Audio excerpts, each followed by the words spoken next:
I had had my first child. And then when I got pregnant with my second child, that was a very difficult pregnancy. And at 33 weeks, they did an ultrasound. I had a lot of preterm labor issues and discovered that my baby had a tumor on his spine. And that was the event that turned everything upside down for me.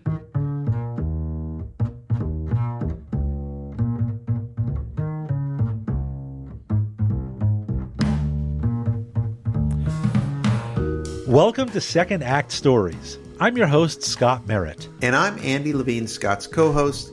Scott, this is a pretty unique episode. Explain to our listeners what's different here. Okay, I'm not sure, but I think this might be the first time that we have a guest who experienced an actual miracle.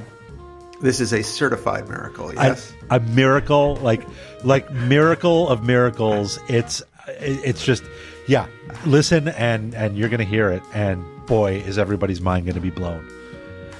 But secondly, we have the opportunity to honor Childhood Cancer Awareness Month, which happens every September. And that's related to the miracle, of course, but it is hard to imagine a more admirable cause. And it sounds like, the miracle here is reason enough to hear Kristin Connor's story. Give us the highlights of her story before we dive in and hear from her. Sure. I mean, just like so many of our stories, it starts with a different career. So Kristin was a business litigation attorney, and now she's the CEO of an organization called Cure Childhood Cancer. They are a national nonprofit whose only mission is what its name says. This story is great. I mean, there's heartbreak, there's elation, there's celebrities, and there's just honest to goodness passion. Wow. Miracles, heartbreak, elation, several celebrities. We've got it all here today. So you're going to start out by talking about her legal career, yes? Yes, absolutely. All right. Let's hear Kristin Connor's second act story. I'm one of those strange people that loved law school. I loved the analytics and just formulating those arguments and the writing. And I really enjoyed the litigation part of it. And there are many different avenues you can go into in law. And not everybody wants to be in a courtroom, but I loved that. And I never wanted to be like a personal injury lawyer or that kind of courtroom law. Right. But the business was so interesting and every case was very different. So it was just really interesting. So litigation by nature is more performative than other aspects of law. Was there something about that appealed to you more than maybe going and just, sitting in a law library all day? Yeah, that's an interesting question. I think to me, sitting in a office all day analyzing contracts or, estate planning or tax stuff, that to me is the most sounds just painfully boring. And so I think litigation was just much more fun to me. You said you spent 10 years actively working as an attorney. Yes. Right? Making your way and I guess climbing the ranks in some way. What did you want out of that? Well, it's interesting because I went through some life changes and stages while I was practicing law. I got married, I had children, and all of those things impacted where I saw it going and what I wanted. I think I saw myself just advancing within the law firm and becoming a partner one day and living happily ever after. At some point during your law career, after you had children, what was the event that kind of turned everything upside down? I had had my first child. And then when I got pregnant with my second child, that was a very difficult pregnancy. And at 33 weeks, they did an ultrasound. I had a lot of preterm labor issues and discovered that my baby had a tumor on his spine. And that was the beginning of, the line drawn in the sand, everything that became before and everything that came after. The doctor told us that, they didn't know what this mass was, but went through a range of possibilities, one of which was cancer. And I thought, what are you talking about? Like, how is an unborn baby? Right? I had never heard of such a thing, and it seemed like that wasn't possible. So they started anyway. I won't get into all the details of that, but he was born 3 weeks later, and diagnosed at a month old. He was officially diagnosed with cancer. He had a form of childhood cancer called neuroblastoma, which is a very aggressive form of cancer. It's and that at the time had about a 60% 5-year survival rate. So, it was difficult, and that was the event that turned everything upside down for me. Okay, as a parent, that's like the worst news that you could possibly ever hear. And you have another child that you're already caring for, but now you have a brand new newborn who at a month old is faced with this diagnosis. What does that do to you as a parent? Thankfully, I can't relate to it. Yeah. Well, it's certainly something you never think will happen, ever. And I think that it was devastating. I remember when they came in and told us we were in a sedation room, and he had been sedated, and they came in and told us it is, in fact, cancer. And by then, I knew what it was. Like most parents, when you get a diagnosis, you're like, what's neuroblastoma? I've never heard of it. What is it? But I knew because I had time to look up all the possibilities, and I knew that was the worst of them. Mm-hmm. And I just remember just sobbing and calling my parents and saying, how can a baby be born with cancer? Like, how is that possible? What's wrong with the world when a baby can be born with cancer? It's just not something you can imagine. And I think that it was very difficult, and it was a devastating time. And I think that only in looking back can I understand all the things that I think I experienced, which were grief. That, I mean, life was so different with him as a newborn than with my first child. And so there was time where we just took in the changes and the smiles and the little feet and the ears and all of that. But it was so different, and he was actually born 2 days after 9/11. And he was in the ICU, and so I couldn't even be with him and watching the coverage of 9/11 with this baby that had just been born with a tumor on his spine in ICU. I don't know. It was surreal. So there was a lot of grief, and I think, but you know what? We all deal with hard things in life. And I think once you accept this is what's happening, you make the next best decision and the next best decision, and you just go through the motions and you deal with it. And I think we all do that. Just as a frame of context here, how unusual is it for a baby to be born with any form of cancer? I mean, I think it's very unusual. And I think at the time, our doctor told us there were only 50 documented cases in the world of the prenatal, diagnosis. And so neuroblastoma is usually an abdominal tumor, and his was not. It was on the spine, and spinal tumors can act so differently. So we were told that there were only 50 documented cases like his in the world at the time. Neuroblastoma affects about 650 kids a year in the United States.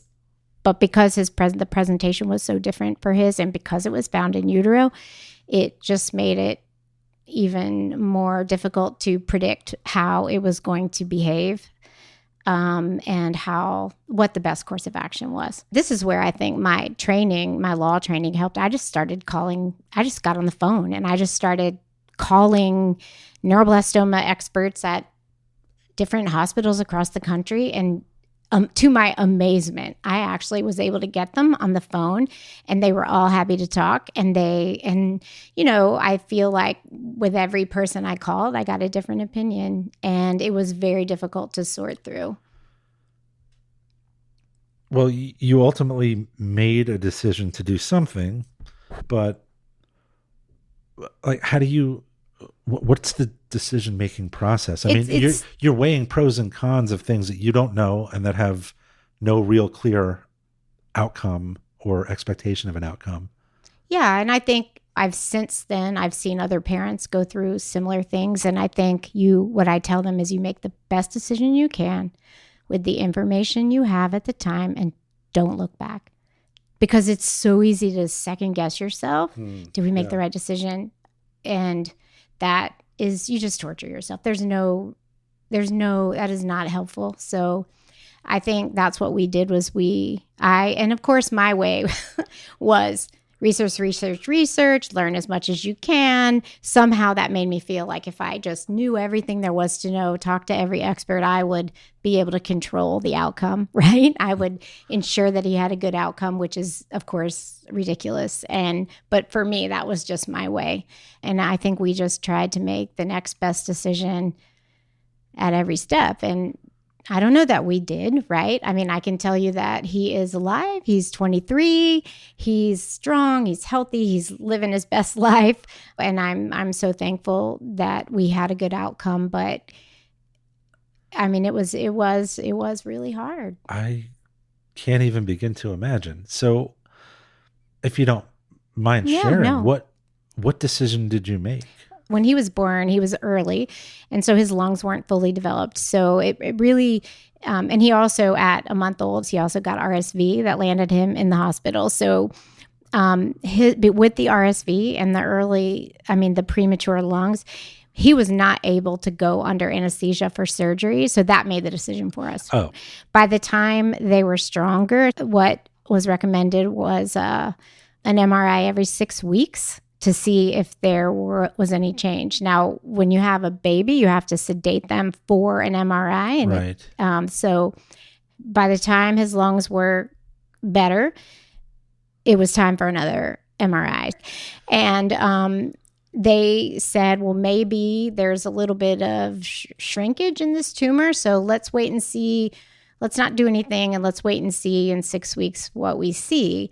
And then the next time it'd be, well, we think it looks a little bigger, but let's give it 6 more weeks and see. And so that happened over and over and over and over. And there was really a lot of chaos, I feel like, after every scan, and lack of clarity of what was actually happening with his tumor, and was it growing? Was it shrinking? And we actually ended up hiring a pediatric neuroradiologist at MD Anderson to review his scans, to give us peace of mind that we were making the best decision based on the scans. So we lived like that for 2 years. And what they told us, there are 2 different kinds of neuroblastoma. One is only exists in infants, and it is a more favorable kind, and where the cancer can actually regress on its own without intervention. And we were told that never will tumors melt away. It's a pattern of shrinkage, right, that you see clearly over time. And that's why these radiology reports were so important. Is there growth? Is there shrinkage? Right. And they also told us that if we get to the age of 2, we're pretty sure he doesn't have that kind, because we've never seen regression after the age of 2. And what they think is the kids that have the really aggressive form of neuroblastoma, that some of those kids are born with it, but you just don't know it, right? And that at some point there's this switch that flips and it becomes much more malignant acting. So we didn't know which he had. And when you get there, you're not in a good place, because those are much, much harder to treat. So that was it for us, was like, are we waiting? It felt like a little bit like Russian roulette. And actually, we had a doctor who said, you're playing Russian roulette with your child, because if you wait too long and that activates, you're in a whole different world. But if you intervene, because it was a spinal tumor, we've got to kind of disassemble his spine to get to the tumor. And so you're talking about lifelong issues from that, if we can even get it, right? If we can even get it. And so which bad option do you want? It was a near impossible decision. But Kristin and her family did more research and found a surgeon in San Francisco who thought he might be able to do the surgery without disassembling her young child's spine. They flew all the way across the country, did another full battery of diagnostic tests, and, well, I'll let Kristin take it from here. And they came in and said, we don't really know how to tell you this, but that tumor is just gone. It's just disappeared. It's not there. You're like, what are you talking about? It was there like a month ago, and it's been there for 2 years, and we have all these MRIs, and they were like, come on back and we'll show you. And they pulled up the images and showed us where literally fatty tissue had filled in and the tumor was not there. And so it was crazy. And they said, we're not going to do anything. There's nothing for us to get now. There's nothing for us to remove. And of course, I mean, it took a little while to accept that they hadn't made a mistake. I would imagine, right? Like, I mean, you want to believe divine intervention or something, but yeah, we came back home and we went to see our doctor, and they agreed that somehow it had disappeared, and they followed him for 5 years and it never came back. That's before he ever went under the knife. Mm-hmm. After 2 years of tracking. Yep. And then just one day it just vanished? Exactly. Is there any explanation for that to this day? There isn't any explanation, and it's kind of crazy. It got picked up by the media, and it was on the front page of the AJC, like, you know, it's a miracle. And a friend of mine called me the next day after it came out in the AJC and said, turn on CNN. And it was Wolf Blitzer was debating with the head of the Pediatric Cancer Center whether what happened in Brandon's case was actually a miracle or not a miracle. And I was floored. I was like, what in the world? And I think that what I learned much later was the doctor was concerned that people would hear the story and think they didn't need to go through, they could avoid treatment, just not do it, that this was possible. And so I think that I mean, there's never been an explanation. And in fact, the doctors out in San Francisco have been interviewed, and they say there's no scientific explanation for what happened. It's an incredible story with the best possible ending. Now it's time to shift gears and get back to Kristin's career story. You'd think through all of this, her legal career would have been a distant memory. I kept working because I had to. And I was really the primary breadwinner for our family. So I worked and did my best to manage it. And my firm was really great for the most part. I did have, after about his first year, I did have the one bad review I've ever had in my life, where the partner I worked for said, your head's not in the game and you need to get your head in the game again or else, right? And honestly, I was really mad. And I was like, you're right, my head's not in the game. My kid doesn't have the flu. You know, it's not a cold. Like, you're right, my head is not in the game. And I mean, this was all part of, I think, the change, and what was happening in me was like, I don't really care about this $20 million dispute between these two companies. Like, it's money. Like, I don't care. And you're right, my head is not in the game. And it was true. I wasn't doing my best work, and I wasn't. And so, I mean, I understand where he was coming from, but I was doing the best I could, and it wasn't great. As her family's miracle drew more and more media attention, Kristin started helping other parents of children with cancer. But she insisted that all the media coverage also include the hard facts about what normally happens. So she started to do research, and that's when her path became crystal clear. So I started doing my research. Okay, who's doing what to help kids with cancer?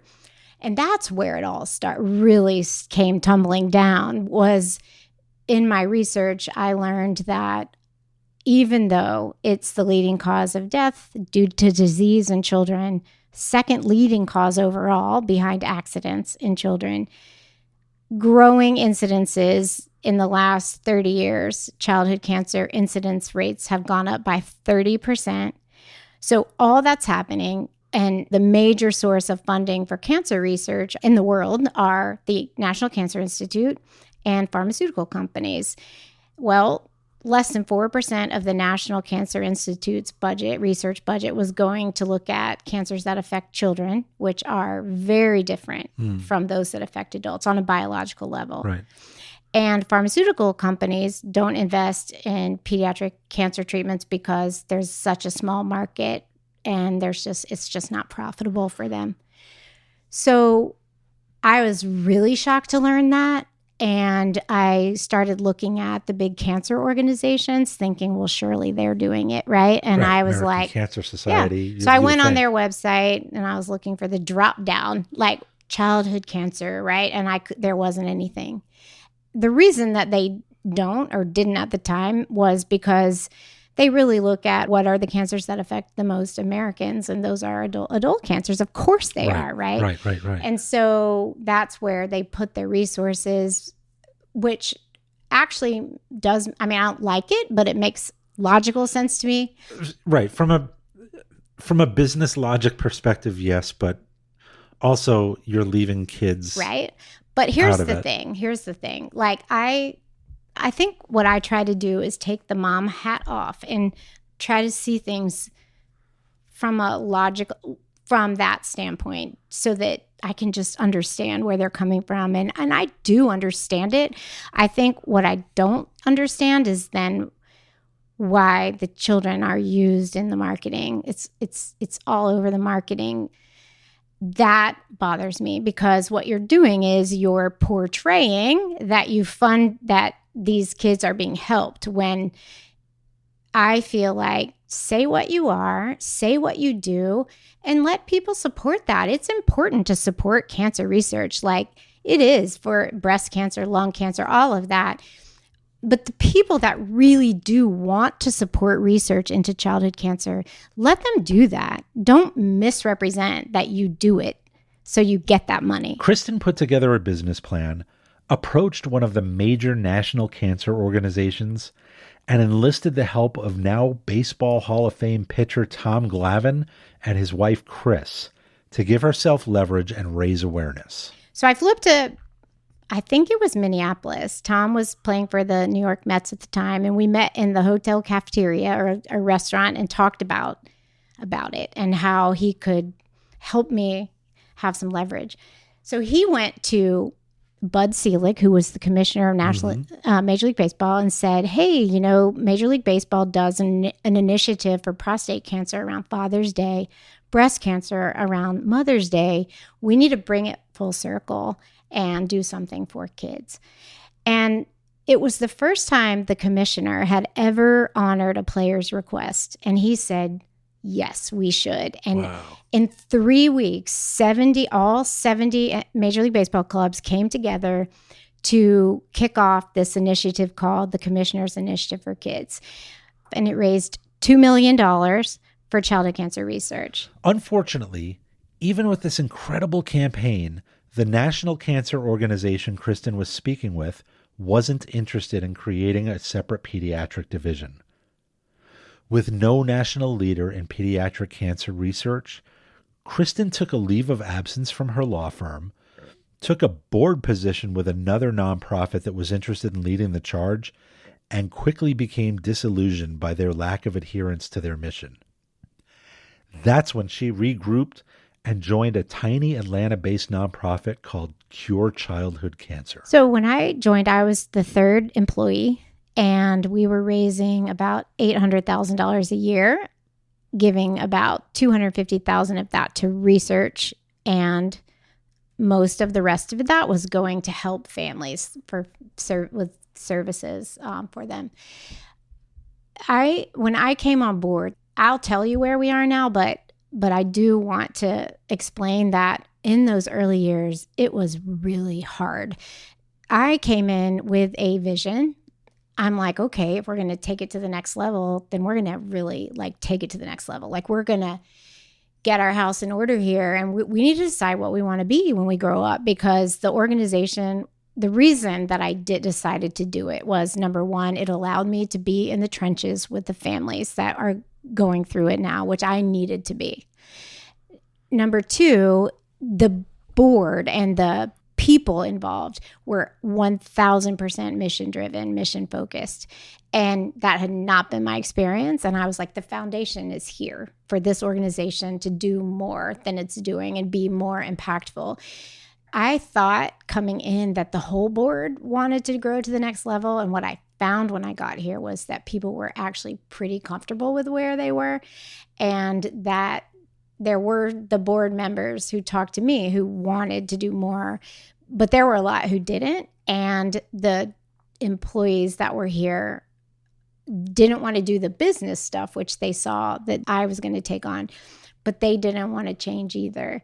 And I came in and said, we have to change to be even relevant anymore, and decide what we want to be when we grow up and become an inch wide and a mile deep and really focus. And we have to have a brand that means something. You can't have stuff that's made on a home computer and go out there in the community and be perceived as a serious effort. We have to get serious, right? And there were a lot of people who did not like that and who thought that I was going to make things too corporate, that I was taking away the heart of the organization. So there was a lot of resistance those early years. And thankfully, those 3 board members who recruited me had my back at every step and really believed in my vision and totally empowered me, stood behind me. So did your experience working as an attorney help you to influence the direction? Oh, for sure. And I think it helped me also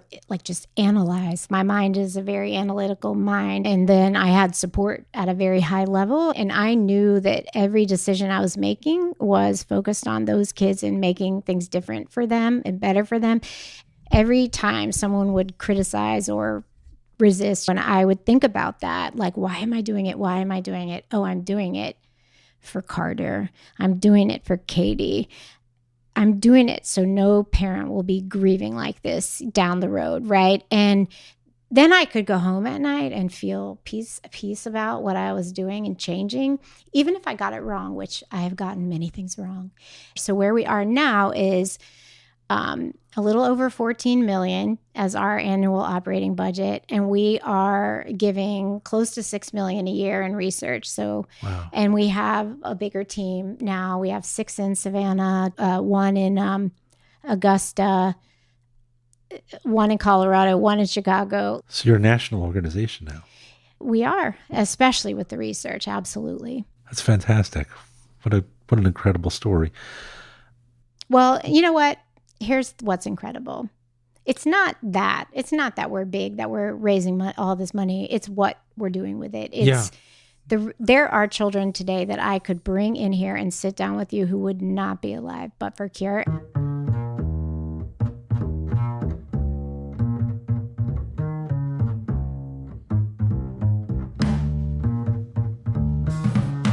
Scott, what can I say? You delivered everything you promised. Celebrities, elation, heartbreak, miracles, and just a amazing interview. Well, I didn't deliver the miracle, but I'm happy to bring it to the audience. That's it. I mean, gosh, right? How bowled over are you hearing about this incredible miracle? Incredible story. I do want to sort of address this from a second act perspective, and there was an aspect that really intrigued me in this story. We often say that trauma is the trigger for a second act. In this case, about 40% of the people we've interviewed have gone through some sort of trauma before their second act. That's clearly the case here. What's interesting to me is she went through this trauma, this really difficult 2-year period, and even though the trauma ended in a positive way, she still could not return to her old life as a business litigator. Yeah, well, I mean, let's face it, she still had the trauma, right? She still experienced 2 years of this incredible trauma. So during that 2 years, I think, what happened was she became so passionate about this. And although her story ended in the most incredible way with this unexplainable miracle, she got a lot of media coverage and a lot of attention, and people started reaching out, and it just became the focus of her life, and she had to do something. Now, just to confirm here, the disappearing tumor on her son's spine, there still is no medical explanation for this. It just suddenly disappeared one day. No explanation, no medical analysis or anything. It just was gone. It was just gone. How do you explain that? Okay. Kristin's organization is Cure Childhood Cancer. Can you tell us a little more about where our listeners can find out more here? Sure. If you want to donate to Cure Childhood Cancer, which I think we can all agree is an incredibly worthy cause, you should visit curechildhoodcancer.org. That's all one word, .org. You could donate anytime, but what better time than right now during Childhood Cancer Awareness Month. And we do have links to the organization in the show notes. We hope you'll keep listening and subscribe to Second Act Stories on your favorite podcast app. Link to all of our social channels are also in the show notes. If you love what we're doing, we hope you'll consider rating us and leaving us a review on Apple. If you're going to leave us a rating, the right button to hit is 5 stars. Yes. That helps other people find us. So it makes us feel good, but it also brings the show to other people. Absolutely. Now, don't go away, everybody. There are more Second Act Stories. And by the way, really good Second Act Stories coming just around the corner. Any more miracles coming? I don't think so, but I'm going to try. Okay. Thanks, Scott. All right.